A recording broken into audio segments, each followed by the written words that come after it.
Hello everyone, welcome to my channel limitless sunshine.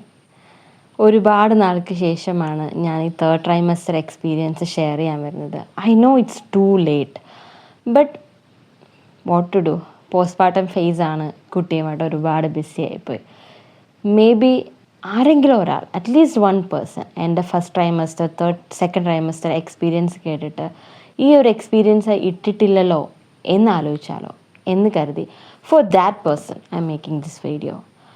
I know, maybe or may not be, but I don't want to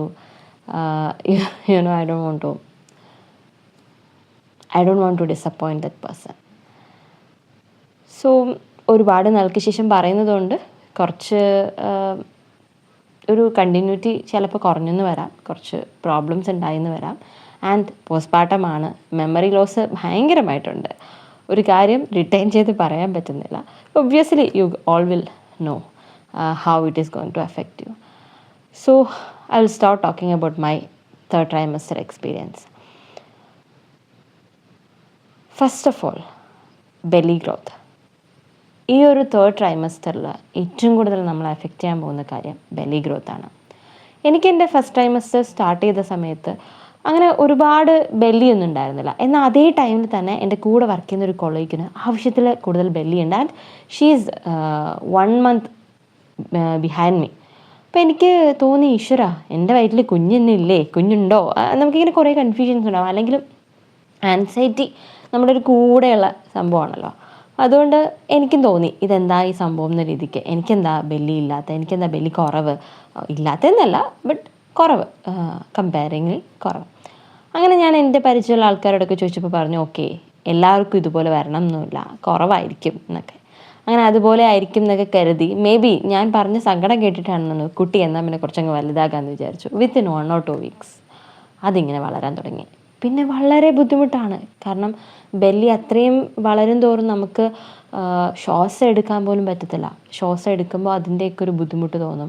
പിന്നെ നമ്മൾ എന്തെങ്കിലും കഴിച്ചു കഴിഞ്ഞാൽ പെട്ടെന്ന് നമുക്ക് ഫില്ലായിട്ട് അതൊരു നെഞ്ചിരിപ്പ് തോന്നുക, ഗ്യാസ് പോലെ വരിക, പുറത്തേക്ക് വരിക, അങ്ങനെയൊക്കെ തോന്നാറുണ്ട്. സോ ഞാൻ അതിന് വേണ്ടി ചെയ്ത ഒരു 2 hours ഗ്യാപ്പ് ഇട്ടിട്ട് ആ ഒരു 2 hours ഗ്യാപ്പിൽ ഫുഡ് കഴിക്കുന്നത്. ഫോർ ഇൻസ്റ്റൻസ്, ഞാൻ വർക്കിംഗ് വുമൺ ആണ്. അപ്പോൾ ഒരു 6 ഇഡ്ഡലി ആണ് എടുക്കുന്നതെന്ന് വിചാരിക്കുക. ഒടുക്കത്തെ വിശപ്പാണ്, അത് ഫസ്റ്റ് പറയാം. ഭയങ്കര വിശപ്പാണ്, ആനയെ തിന്നാനുള്ള വിശപ്പ് എന്നൊക്കെ ഞാൻ കേട്ടിട്ടേ ഉണ്ടായിരുന്നുള്ളൂ.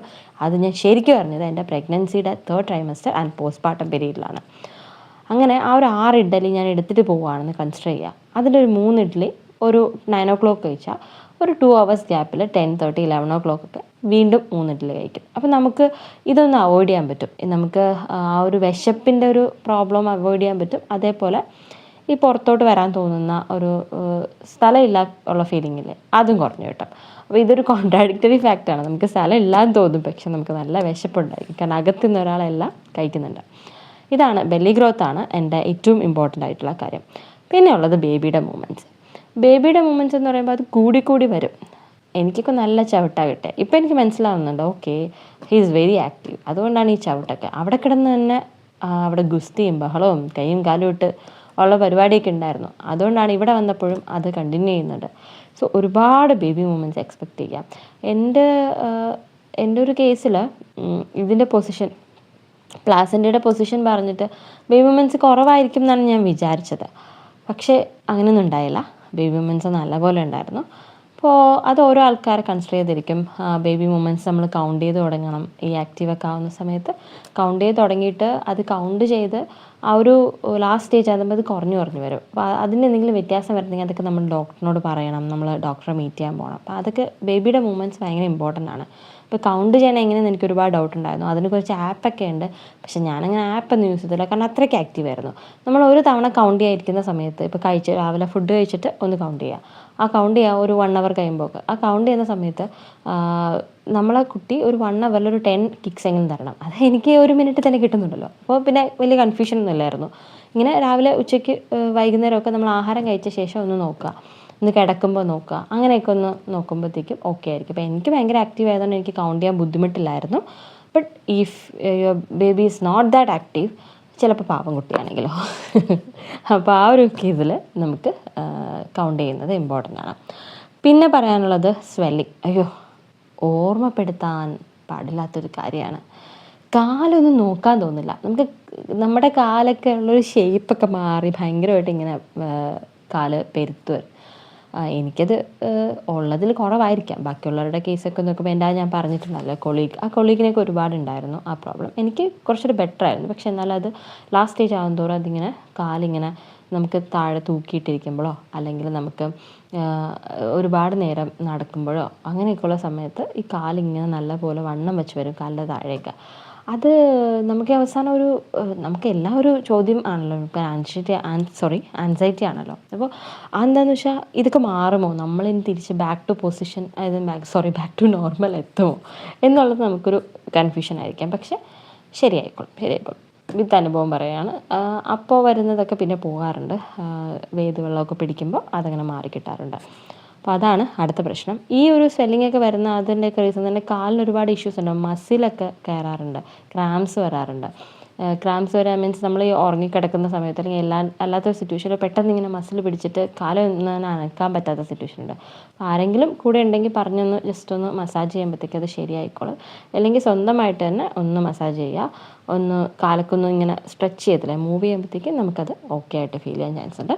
പിന്നെ ഉള്ളത് ബ്രാക്സൺ ഹിക്സ്. അതൊരു വല്ലാത്ത എക്സ്പീരിയൻസ് ആയിരുന്നു എനിക്ക്. അതായത് ഇപ്പോൾ ഫോൾസ് ലേബർ പെയിൻ, നമുക്ക് ലേബർ ഉണ്ടാകുന്നതിന് മുന്നേ തന്നെ നമുക്ക് ലേബർ വരുന്നതായിട്ട് തോന്നും. I was at Bangalore. അവിടെ നിന്ന് എനിക്ക് തിരിച്ച് നാട്ടിലെത്തണം, മെറ്റേണിറ്റി ലീവ് എടുത്ത്. പക്ഷേ ഈ ഒരു ഗ്യാപ്പിൽ ഒന്നും വരില്ലേ എന്ന പ്രാർത്ഥനയിലാണ് ഞാൻ.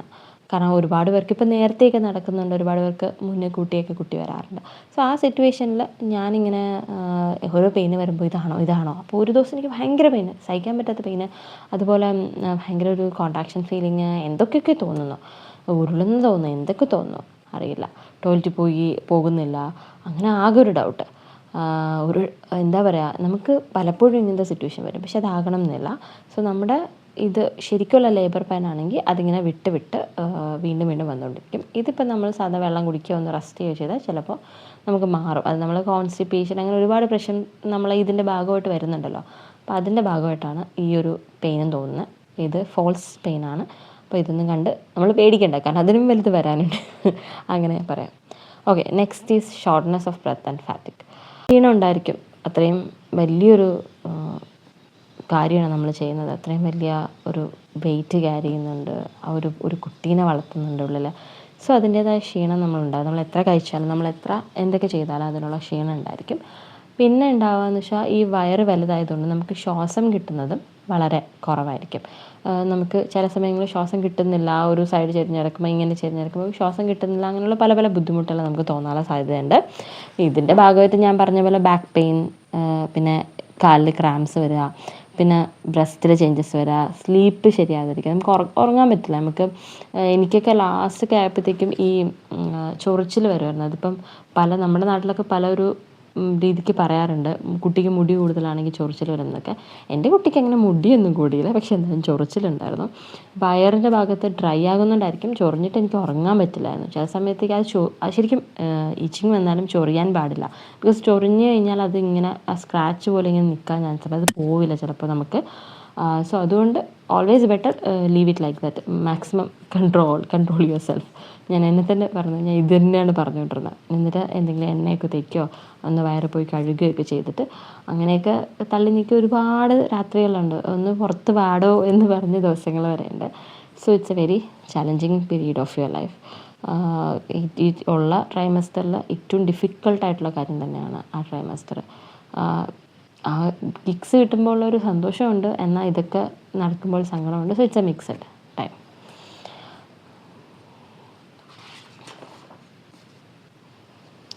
ഇനി obviously mood is going to affect. Because നമ്മുടെ ഫുൾ ഡേ ആൻഡ് നൈറ്റ് നമ്മുടെ റൊട്ടീൻ, നമ്മുടെ സ്ലീപ്പ് സിസ്റ്റം, നമ്മുടെ ഹാബിറ്റ്സ്, നമ്മുടെ look, everything is going to be affected. അപ്പോൾ അതുകൊണ്ട് ഇതെല്ലാം നമ്മുടെ മൂഡിനെ കാര്യമായിട്ട് അഫക്റ്റ് ചെയ്യാനുള്ള ചാൻസ് ഉണ്ട്. ആൻഡ് നെക്സ്റ്റ് ഈസ് ഡയറ്റ് എന്ന് പറയുമ്പോഴത്തേക്ക് എൻ്റെ കേസിൽ എനിക്ക് ഷുഗർ ഡൗൺ ആയല്ലോ സെക്കൻഡ് ട്രൈമസ്റ്ററിൽ. അപ്പോൾ അതുകൊണ്ട് തേർഡ് ട്രൈമസ്റ്ററിൽ എനിക്ക് പ്രത്യേക ശ്രദ്ധയൊന്നുമില്ലായിരുന്നു. എനിക്ക് ക്രേവിങ്സ് നല്ലപോലെ ഉണ്ടായിരുന്നു, സ്വീറ്റ് ക്രേവിങ്സ് ഒക്കെ ഉണ്ടായിരുന്നു. അപ്പോൾ എനിക്ക് ക്രേവിങ്സ് വന്നപ്പോൾ സ്വീറ്റ് കഴിക്കുമായിരുന്നു. പിന്നെ കൂടുതലും ജങ്ക് ഫുഡ്സ് അങ്ങനെ മാക്സിമം അവോയ്ഡ് ചെയ്യാൻ നോക്കി. എല്ലാം പറ്റിയെന്നല്ല, പക്ഷെ അവോയ്ഡ് ചെയ്യാൻ നോക്കി. കൂടുതൽ ഹോം മെയ്ഡായിട്ടുള്ള ഫുഡും പിന്നെ ഒരുപാട് ഫ്രൂട്ട്സ്, നിറയെ ഈ കരിക്കൻ വെള്ളം അങ്ങനെയുള്ള കാര്യങ്ങൾ, പേരയ്ക്ക, ഇങ്ങനെയുള്ള കാര്യങ്ങളൊക്കെ കൂടുതൽ കൺസ്യൂം ചെയ്യാൻ നോക്കി. പിന്നെ മുട്ട, ഇതൊക്കെ എനിക്ക് പറ്റുന്ന കാര്യങ്ങൾ, ഏറ്റവും ഹെൽത്തി ആയിട്ടുള്ള സംഭവങ്ങൾ കഴിക്കാൻ നോക്കി. പക്ഷെ ലാസ്റ്റൊക്കെ ആയപ്പോൾ നമ്മൾ നാട്ടിലൊക്കെ എത്തിയപ്പോഴത്തേക്കും കാര്യമായിട്ട് ചായ കുടിക്കാനും പലഹാരം കഴിക്കാനൊക്കെ സ്റ്റാർട്ട് ചെയ്തായിരുന്നു. നമുക്ക് ക്രേവിങ്സ് ഭയങ്കരമായിരിക്കും, നമുക്ക് ഭയങ്കര വിശപ്പായിരിക്കും. അപ്പം നമുക്ക് എന്ത് കിട്ടിയാലും എന്തെങ്കിലുമൊക്കെ തായോ എന്ന രീതിക്ക് കഴിക്കാനൊരു ടെൻഡൻസി ഉണ്ടായിരിക്കും. സോ അതൊക്കെ നിങ്ങളുടെ ഹെൽത്ത് അനുസരിച്ചാണ്. ഇപ്പോൾ ഷുഗറിൻ്റെ എന്തെങ്കിലും ഇഷ്യൂസ് ഉണ്ടെങ്കിൽ ഡോക്ടർ പറയുന്ന ഡയറ്റ് ഫോളോ ചെയ്യാൻ നോക്കുക. ആ ഇഷ്യൂസൊന്നും ഇല്ലെങ്കിൽ നമുക്ക് നമ്മുടെ ഒരു സിറ്റുവേഷൻ അനുസരിച്ച് നമുക്ക് കഴിക്കാൻ പറ്റും. ഞാൻ എൻ്റെ സിറ്റുവേഷനിൽ എങ്ങനെയാണ് ചെയ്തത്. പിന്നെ കോൺസ്റ്റിപ്പേഷൻ ഞാൻ ഓൾറെഡി പറഞ്ഞിട്ടുണ്ട്. കോൺസ്റ്റിപ്പേഷൻ ഒരു വലിയ പ്രശ്നമാണ്. അപ്പോൾ അതുകൊണ്ട് ഫൈബർ ഫുഡ് കഴിച്ച് കഴിഞ്ഞാൽ നമുക്ക് കുറച്ചുകൂടെ സ്മൂത്തായിട്ട് കാര്യങ്ങൾ കൈകാര്യം ചെയ്യാൻ പറ്റും. പിന്നെ ഉള്ളത് ലൈഫ് സ്റ്റൈൽ. അത് ഒരുപാട് നടക്കുക, ഒരുപാട് എക്സസൈസ് ചെയ്യുക എന്നൊന്നും ഞാൻ പറയില്ല. കാരണം എന്താണെന്ന് വെച്ച് കഴിഞ്ഞാൽ ഡു അസ് യു ക്യാൻ, ആണോ, what ever you can do that. അതിൽ കൂടുതൽ എഫേർട്ട് എടുത്ത് അല്ലെങ്കിൽ അത്രയും എക്സ്ട്രീം ലെവലിലോട്ടൊന്നും പോകേണ്ട ആവശ്യമില്ല. കാരണം ഈ ചെയ്യുന്ന എക്സസൈസോ അല്ലെങ്കിൽ ഈ ചെയ്യുന്ന നിങ്ങളുടെ ലൈഫ് സ്റ്റൈലോ ഒക്കെ ഈ ഒരു ലാസ്റ്റ് റിസൾട്ടിനെ എങ്ങനെ എഫക്റ്റ് ചെയ്യും എന്നുള്ളത് ഉറപ്പ് പറയാൻ പറ്റില്ല. എൻ്റെ ലൈഫിൽ നിന്ന് എൻ്റെ ഒരു സിറ്റുവേഷൻ എന്ന് പറയുകയാണെങ്കിൽ ഞാൻ ഒരുപാട് വാക്കിംഗ് ചെയ്യുന്ന പേഴ്സണായിരുന്നു. എൻ്റെ വർക്കിൻ്റെ ഭാഗമായിട്ട് ഞാൻ വീട്ടിലെ ഫുൾ വർക്ക് ഞാനാണ് ചെയ്തുകൊണ്ടിരുന്നത്. ഒരു ലാസ്റ്റ് ഒരു 1 മന്താണ് എനിക്ക് കുറച്ചെങ്കിലും റെസ്റ്റായിട്ട് ഞാൻ കിടന്നത്. എൻ്റെ വീട്ടിൽ പോയിട്ട് കിടന്നപ്പോൾ കുറച്ച് റെസ്റ്റായിട്ടിരുന്നത്. പക്ഷെ ആ ടൈമിൽ ഞാൻ ഇനി റെസ്റ്റ് ആക്കണ്ടെന്ന് വെച്ചിട്ട് ഉച്ചയ്ക്ക് ഫുഡ് കഴിഞ്ഞിട്ടുള്ള നടത്തം, പിന്നെ അതല്ലാണ്ട് സ്ക്വാട്ടിങ്ങും അങ്ങനെ ഒരു കുറേ എക്സസൈസും പരിപാടീസും ഇൻക്ലൂഡിങ് ഞാൻ ഡാൻസ് വരെ ചെയ്തായിരുന്നു. പക്ഷേ ലാസ്റ്റ് എന്ത് പറ്റി? I got an emergency C-section. So you never know. I thought എൻ്റെ ഹെറിഡിറ്ററി അനുസരിച്ചിട്ട് എൻ്റെ അമ്മയ്ക്ക് നോർമലാണ്, സോ നോർമൽ കിട്ടും. And I'm doing all this thing, I'm very active. But it is not like that. നമ്മൾ വിചാരിക്കുന്ന പോലെ നടക്കും എന്നുള്ളത് ഒരുറപ്പുമില്ല. അതുകൊണ്ട് നിങ്ങൾക്ക് പറ്റുന്നുണ്ടെങ്കിൽ ചെയ്യാം. പക്ഷെ നിങ്ങൾക്ക് പറ്റാത്തതിന് നിങ്ങൾ എക്സ്ട്രീം സ്ട്രെസ് കൊടുക്കുക, പ്രഷർ കൊടുക്കുക, അതിൻ്റെ ഒന്നും ആവശ്യമില്ല. കാരണം നിങ്ങളുടെ ഹെൽത്ത്, നിങ്ങളുടെ ബോഡിക്ക് എന്ത് ചെയ്യാൻ പറ്റുമെന്ന് മനസ്സിലാക്കി ചെയ്യുന്നതാണ് ഈ കേസിൽ ഏറ്റവും നല്ലത്.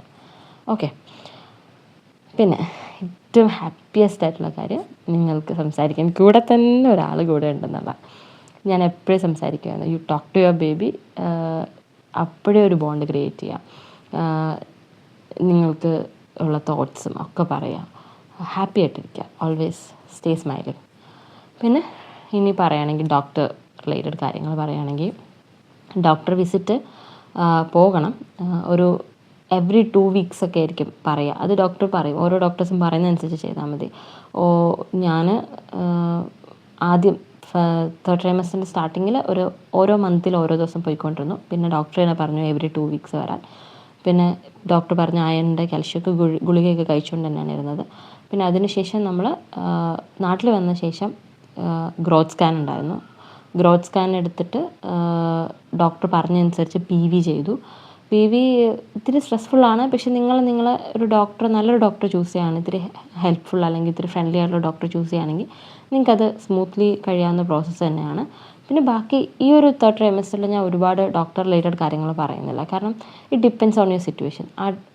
Depending on your situation doctors പറയും. സജസ്റ്റ് ചെയ്യുന്ന കാര്യങ്ങൾ പ്രോപ്പറായിട്ട് ഫോളോ ചെയ്യാൻ നോക്കുക. And always stay happy. അതാണ് ഏറ്റവും ഇമ്പോർട്ടൻറ്റ്. ഐ നോ ഈ വീഡിയോ ഭയങ്കര